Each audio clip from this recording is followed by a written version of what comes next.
The Floods Inquiry has heard that a multi-million-dollar housing complex at Tennyson was built below the 1974 floodline.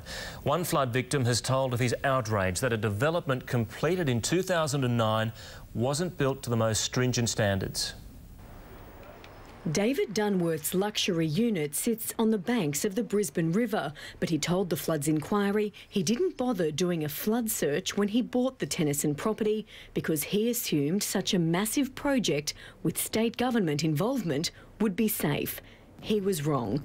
Mr Dunworth has since discovered his first floor unit sits 2 metres below the 74 flood level and the building encroaches the river's flood path. I assumed, and probably most people did, that the most stringent conditions were being imposed. I just never believed it wouldn't be done. In hindsight, I should have checked. Mr Dunworth told the Inquiry as a riverside precinct the development should have been built 20 metres from the high tide mark, but here at Tennyson Reach the standard was relaxed to just 6 metres.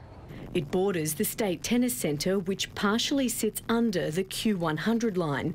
Its floodgates couldn't save it in January. 7 courts, lockers, gyms and equipment were destroyed. There's a fair bit of damage to all of that, but the good news is it'll be up and running in time for the Brisbane International 2012 and we'll see some of the world's best players back here again. Tennis Queensland says it's developing a new flood plan specifically for the January event and will consider raising the height of the floodgates if the state lifts the Q100 flood level. Nikki Hayden, 10 News.